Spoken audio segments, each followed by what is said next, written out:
Okay, good morning to all of you. I am retired Wing Commander Suraj. I have served the Indian Air Force for 22 years, and in these 22 years, I was an instructor for about close to about 10 years. So today I thought of sharing some of my experiences in the aviation, and on the topic of how to become a pilot. So before we choose any career opportunities, what do you think? We think that it is going to satisfy me in terms of my emotions, that is whether I'll be happy to do the job, whether I will have enough finances to support me, myself, and my family. And also, as a human being, we do not only look after the money and the job satisfaction. We also have our own personal life. So whether we will be able to spend a good personal life. So there are a lot many factors depending upon which we choose our career opportunities or the job we want to do. So today I'm going to talk about a little about the job or the career which I was telling you, that is a career as a pilot. So all of us dream of becoming a pilot. All of you, rather, who wants to become a pilot, okay, there are some of the things which we have. Okay, so whenever we do a kind of a job or thing, we see that how is it, whether it is acceptable to the society and how the society looks at that kind of a profession. So as far as the pilot is concerned, I don't have to elaborate upon the view of this profession by the society. So it has been generally raised, like it is quite in a good kind of a situation or position. The next thing is that whether it will give me enough money to support my family or myself. Yes, I will tell you how much do we earn as a pilot. And the second thing is that, is it going to be adventurous? Everyone wants a life to be a little adventurous.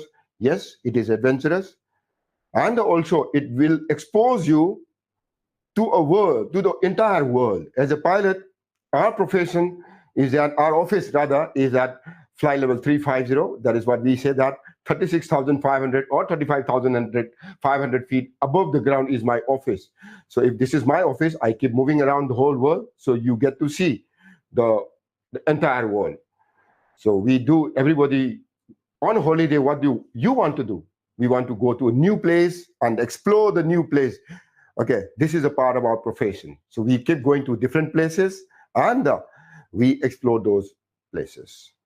So these are some of the perks or whatever the benefits we get as a pilot. So now before I come to the commercial pilot, how to get into this pilot? Okay, there are different ways or different means you can become a pilot. The first one being the military pilot, as I was telling you, that you fly for the Indian Air Force. And the second is the commercial pilot, wherein you fly for a particular commercial airliner as a pilot.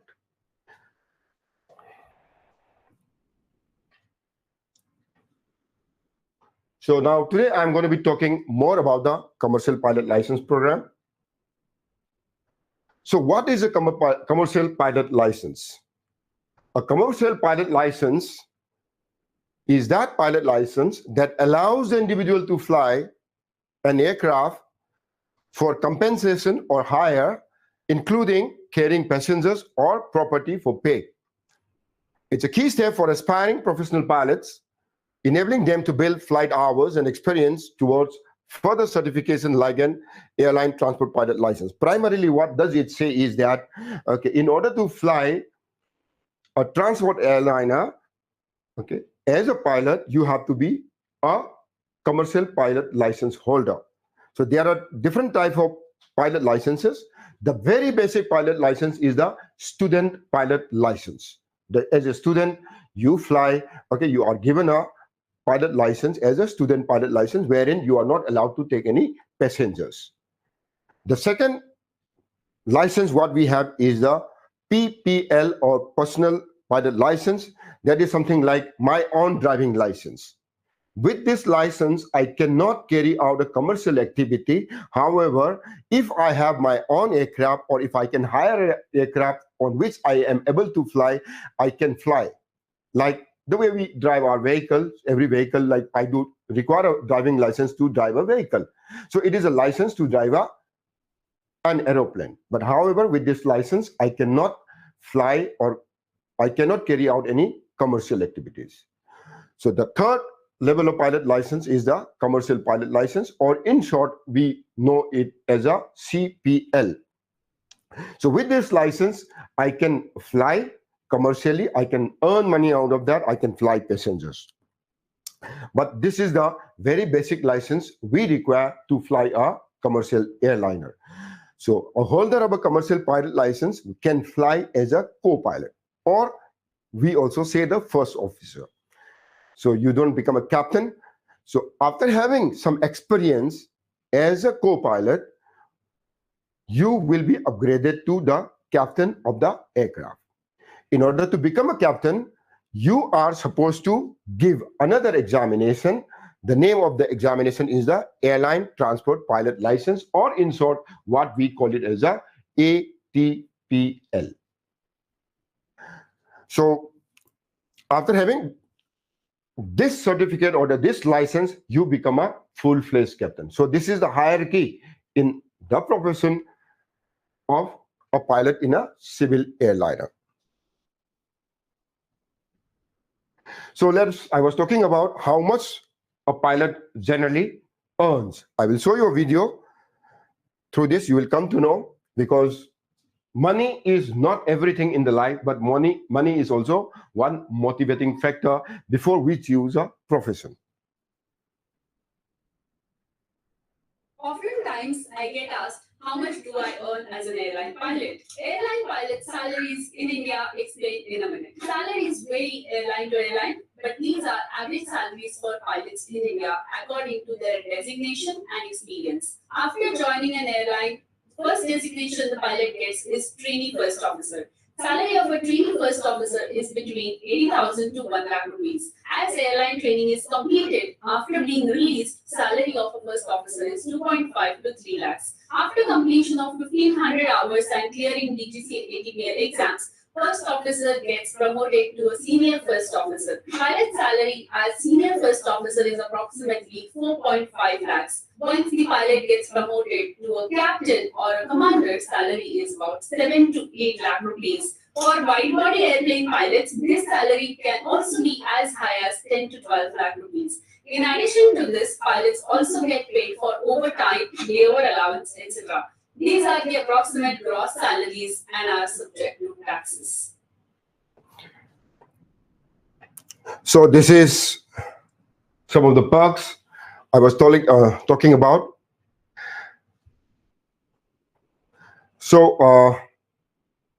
our profession involves a lot of risk, isn't it? You all know that becoming a pilot or to fly an aircraft involves some amount of risk.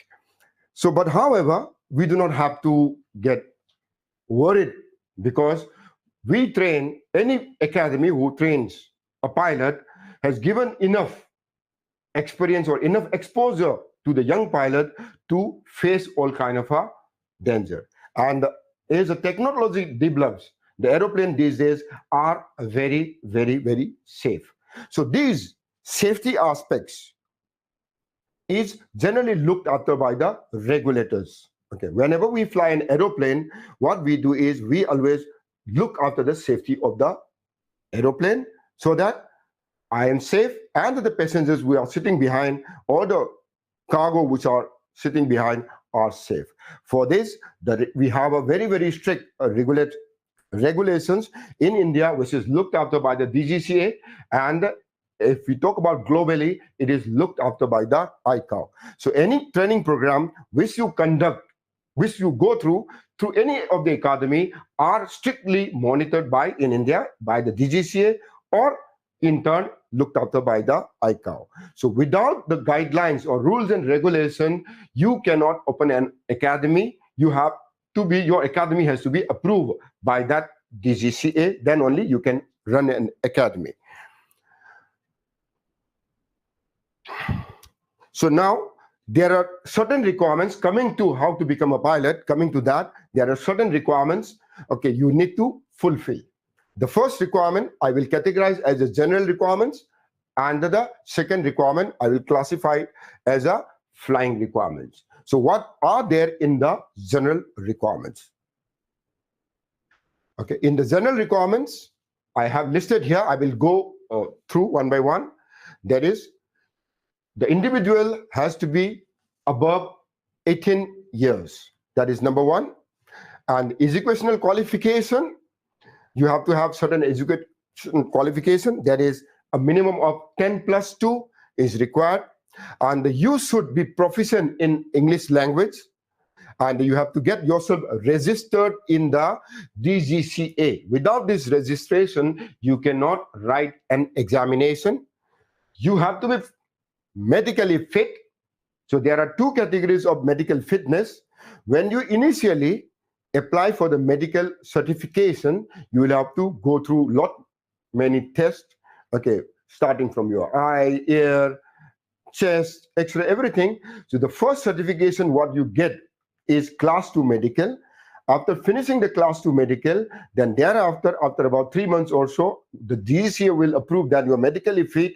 Then thereafter, you will have to go for the class 1 medical in a recognized hospital, which is recognized by the DGCA, and then you will get the final certification to fly an aeroplane. Then, as far as for those students who are listening to me, verification of 10th and the 12th marks. Okay, we all have a certificate for 10th and the certification for 12, and also the same is the mark sheet. The mark sheet which is issued, or the certificate which is issued by the board itself is not enough to appear this examination. You all have the paper, right? Isn't it? The certificates. These certificates needs to be stamped. I repeat, stamped by the board. So another verification is required for that. Then after having done this, I need to take a DGCA computer number. I will elaborate on these points once again. And I need to clear ground subjects before I commence flying. And after I commence flying, I'll have to pass the flying test. And then the first test, as I was telling you, was the student pilot license.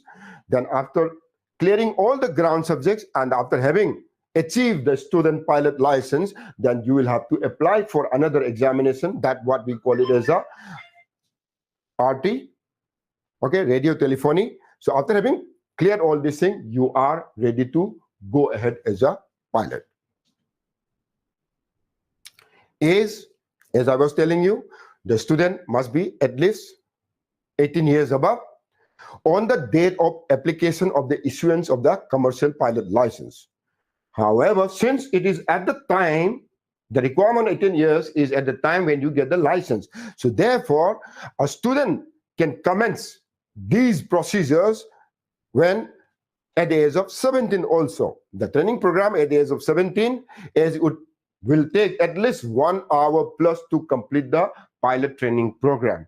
So after finishing your 11th standard, when you are appearing for the 12th standard, if you want to become a pilot, you can start working out on the first thing is the medicals. It will take at least 4 months to finish the entire medical process. So you can start doing your medicals. That is the first step. So what are the qualifications required? I told you earlier that the educational qualification required is class 12, but however, you should have physics and the mathematics as your subject in class 11 and 12. Okay, now these days, there was a proposal that student who has not opted for physics and mathematics in the class 11 and 12 should also be allowed to become a pilot. Okay, that is a proposal which is being proposed now, but however, it may come or it may not come. It is under considerations. Once, if it is considered, then any student who has passed class 11 and 12 should be able to or will be able to become a pilot. As of now, you should have at least mathematics and the physics in your class 11 and 12. Okay, English language. You should have an English language, and we also have a test. Okay, that is the English language proficiency test is there. You need to pass the English language proficiency test if you want to become a pilot. So you must register yourself onto the DGCA, and the website for the DGCA is given. Any information which I have missed out in this particular presentation, if you want to find out further, the website for the DGCA is given here, www.dgca.gov.in. So in this, if you go, you will find the, okay, as I was telling you, that there are 2 steps, okay, of medical, the class 2 medical, wherein you will be checked for your audiometry will be done, the eye test will be done. In the eye test, okay, people generally believe that people who wears a glass cannot fly, cannot become a pilot. That restriction is there only for the military pilot. I repeat, only for the military pilot. If you want to become a pilot in the civil street, you can wear a spectacle, but the only criteria they require is that you should carry your glass at all times and with one standby glass. So you should have 2 glasses at all times carried with you. Okay, it will also include your chest x-ray, ultrasound, and blood profiling. All the tests will be done. The similar kind of a test is done in the class 2 after having finished the class 2 medical examination. Then you can apply for the DGCA computer number.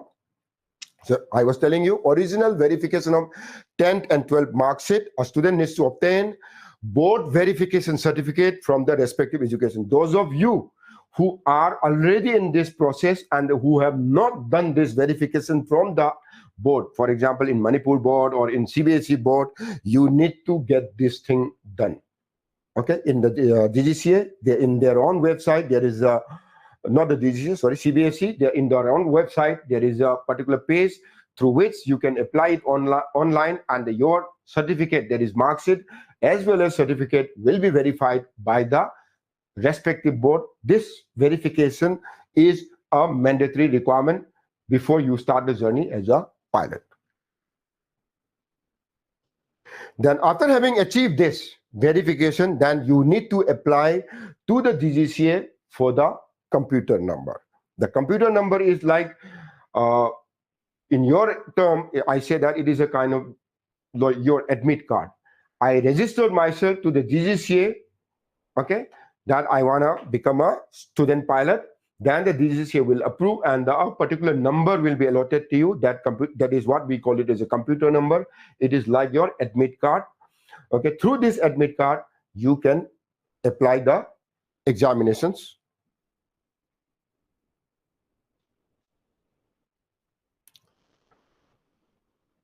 Okay. So after having passed these examinations, the validity of this, okay, sometimes it happens that, okay, it requires a lot of money to become a pilot in the civil streets. The minimum required money is about 70, and depending upon where you do the training, the required money is about 1.2 crore. So it's a lot of investment. Okay, it is a lot of investment, and sometimes may have a doubt in their mind that after having invested so much in my career, what if I do not get a job? That's again a big question. So the validity of this license is 5 years. So after having completed this license, even if you are not getting a job, you have 5 years before your license lapses.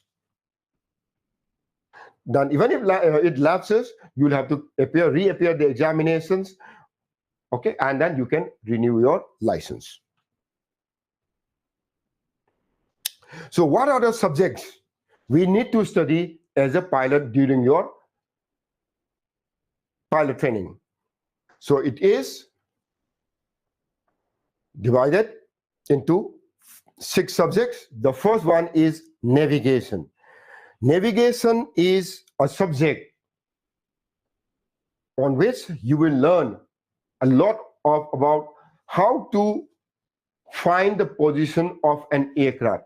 That means to say that, okay, when you drive on the road, we all use the Google Map these days. Using the Google Map, you know where you are on street, where you are. If you want to go somewhere, the Google will tell me, turn left, turn right, okay, and let you know. But in the air, it is not so easy. So we need to constantly find out where we are, the subjects which are required, or the information or the knowledge which are required for me to find out where am I in the air. Okay, it is taught through this subject which is known as the navigation. Secondly, we fly in what we call it as the atmosphere, right? In the atmosphere, we have a constant change. Okay, let's say that most of you who have already flown might have experienced that when it is become cloudy, your flight becomes a kind of a jerky, or bumpy, isn't it? Why is it bumpy? So since we do fly in this layer of air, what we call it is an atmosphere, we need to learn about this atmosphere or the environment. That kind of a study is what we call it as that subject is meteorology. So you'll have to apply and pass the examination on meteorology. That is how to predict the weather, what are the adverse effects of weather on your flying, etc.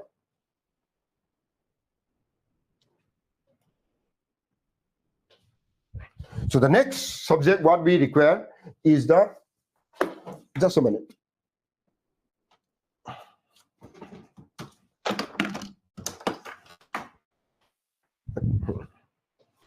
The next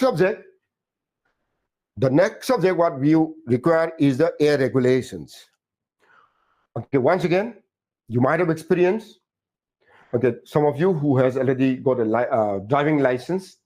In order to get that driving license, I need to go through some theory and I need to pass the driving test. So I need to know the rules and regulation of the road, right? Am I right? How does the parking sign look like? What is that meaning of the yellow line on the road? Or what is the meaning of the dash lines on the road? What is the meaning of the continuous white line which are marked on the road? They have got different meanings. So that you have already gone through. That's why I'm taking this example. So whenever we fly, we need to know the rules of the air. So the rules of the air is covered under the book, which is the air regulations. You need to pass that air regulations. And the next is the technical general. Technical general is a subject which deals about how an aeroplane flies in the air. For example, if this is an aeroplane, the duty of this aeroplane is to pick up the weight of the aeroplane. Am I right? How does it pick up the weight? Isn't it? So someone has to pick up or someone has to lift up. So I need a force to lift up this weight. How this force is produced? Okay, all of you know that the aeroplane has got an engine. The engine will pull forward and thereafter the aircraft flies off. So how this aircraft flies, how will it behave with different environments? That kind of a study is done under the technical general, like the functioning of the engine, okay, then the brake system, etc., will be studied in the technical general. And thereafter, you are going to fly one particular aeroplane during your training. For example, Cessna. So then I need to know about the particular aircraft which I'm flying. All right. So those of you who are all students, so probably you might be driving a bike. Okay, even though driving a bike is almost similar, but all different bike has got different controls. Like Yamaha has got some other control, Honda has got some other different kind of controls. So at least I need to know what is that control for. Am I right? So similarly, okay, I need to know more about the aircraft on which I'm getting trained. That will be covered under the technical specific. And the next is the RTR. Okay, so these are the 6 subjects you are supposed to pass. Now, coming on to the specific, okay, if I fly abroad, what is the difference? This is if I fly in India, these are the subject. If I fly abroad, that is outside, we do have schools tied up at New Zealand, Canada, etc. Okay, then I need to pass the navigation, meteorology, and the air regulations. Okay, that is Indian DGCA exam will ask for this certificate. But when you go out there, you will still learn the subjects out there. But however, the DGCA will ask for this certificate. That is, your passing of navigation, meteorology, and the air regs. This air regs is for the Indian air regs. There is not much of a difference between air regulations between one country and another country, but there may be a specific, a little bit of difference here and there, depending upon the countries where you are flying. And if you are in the non-Commonwealth countries, so New Zealand and Canada, when I was talking about, these are the Commonwealth countries. And if you are training yourself in non-Commonwealth countries, for example, USA, then you need to pass the navigation, meteorology, air regulations, and RTR when you get your license, that is the Indian license. So these are the subjects which we study in the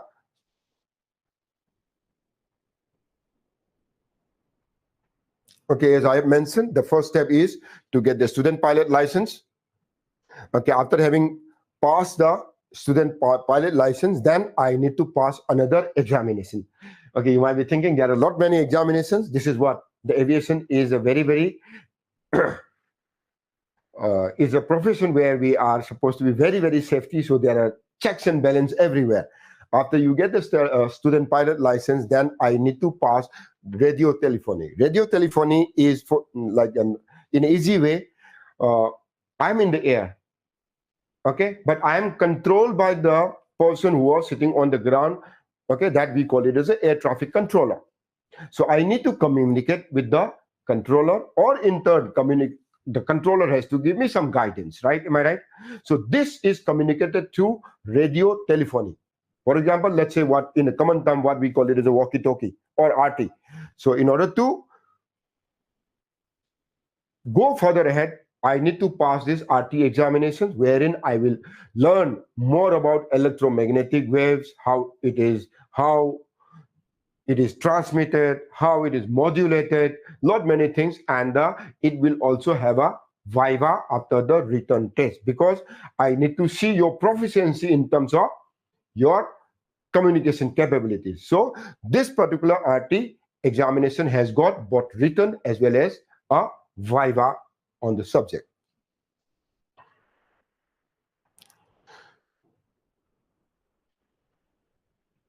Okay, now let's go about the requirements of the flying. The flying requirements are, after having cleared, okay, it is not necessary that you have to clear those theory before you start flying. You can commence flying, at the same time you can keep writing the examinations. But however, normally people do try to clear the examination theory first and then go in for the flying, because as I told you that it requires a lot of money. So for example, for some reason, if someone is not able to clear the theory, then he actually wastes that much of time and that much of money. Okay, if there has to be some extension in terms of flying out to 5 hours or 10 hours, okay, in that case you lose out on money. So what people do is, or we advise to the people, is you finish your theory first, and after having passed all the theory papers, you go in for the flying. So now flying can be done abroad and the flying can be done in India, and we will see what are the advantages of flying abroad and what are the disadvantages of flying abroad, or advantage and disadvantage of flying abroad or flying in India.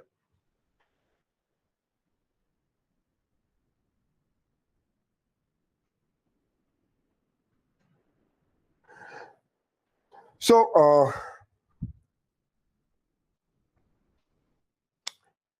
if you are flying in India, okay, normally these days you require a little bit of longer time, okay, a little long.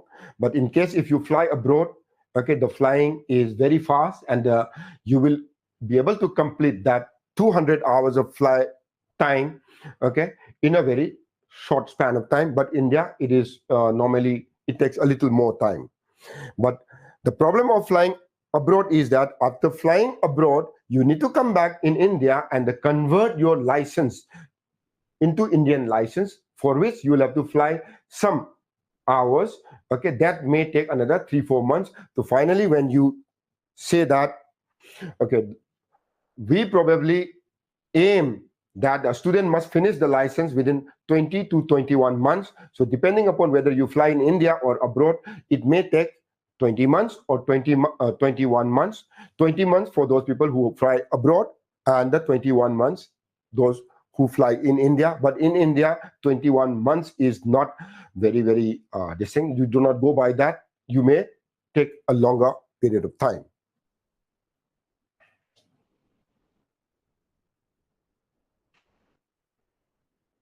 So how much of flying hours is required to be flown? Okay, 200 hours on actual aircraft and 20 hours on a simulator is what we require. Okay, CPL training abroad, rigorous standards. Okay, the flying standard, okay, is generally what they say is generally better when you fly abroad. For example, if you fly in New Zealand, okay, the flying standard is pretty good. And if you fly in Australia, once again, it is pretty good. And you get a lot of hands-on experience. There are some of the flying practices which we are not, which DGCA doesn't allow the Indian students to do it. But however, in abroad, if you fly abroad, those regulators, okay, allow more freedom or leverage for the students to do it. So like, you will get more hands-on experience if you fly abroad. And the simulator opportunity is more, and the number of aircraft which are available generally in a particular flying academy out there abroad is more. That's why you are taking lesser amount of time to complete your license.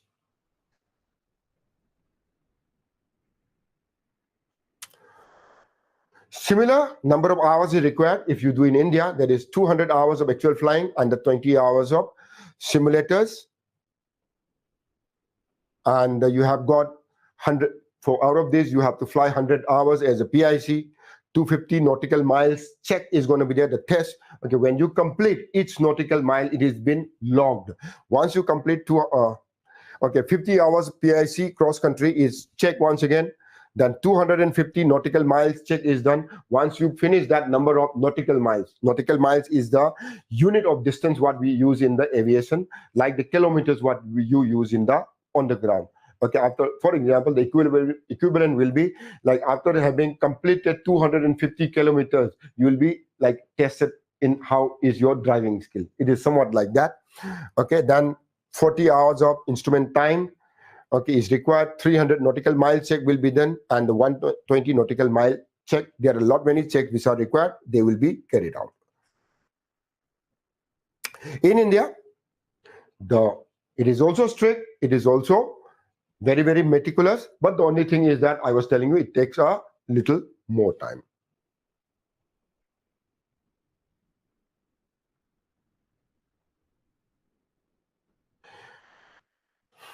And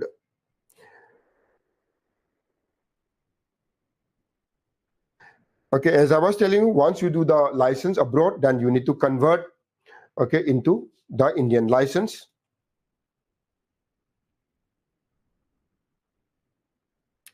Okay, let's talk about the cost. If you do it in New Zealand, how much does it cost? It's written there. In this 1,60,000 New Zealand currency is what you require. So primarily, depending upon the country which you have chosen, whether it's New Zealand or USA or in India, okay, the minimum which will be required to complete a CPL, that is a commercial pilot license, is about 55 lakhs to about 80 lakhs, depending upon the country you choose. But is after having completed that CPL also, you will not be absorbed directly onto any airline. You are required to complete one more license endorsement. That is, if after the CPL is a basic certification which is required to fly an aeroplane, a commercial aeroplane. But the commercial aeroplane which you are going to fly is different from the aeroplane you have on which you have done the training. So therefore, you need to convert this license onto the type of aircraft which you wish to continue flying. For example, some of the airlines fly an aircraft Boeing 737. Some airliners fly Airbus A320. Some of the airlines flies ATR. Some of the airlines fly Bombardier. So I need to train myself onto these type of aircraft. That is, after having achieved this CPL, I need to convert my license into Airbus. That will take another. For that you will have to do another course. Okay, that is the type training on that particular type of aircraft, for which generally the finance or the money required is about some 20 lakhs. So at the end of your entire completion, when you are ready for your job in an airliner, you would have already spent about minimum about 70 lakhs or 75 lakhs to about 1.2, 1.3 crore is the total finance required.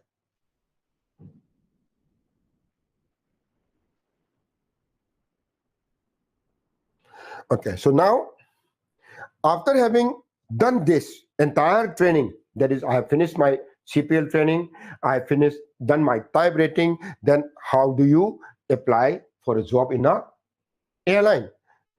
Okay, then for that, obviously, I need to fill the application. The airliner do the initial screening first, and then you will have to again write an examination which is conducted by that particular airliner, followed by an interview by that airliner.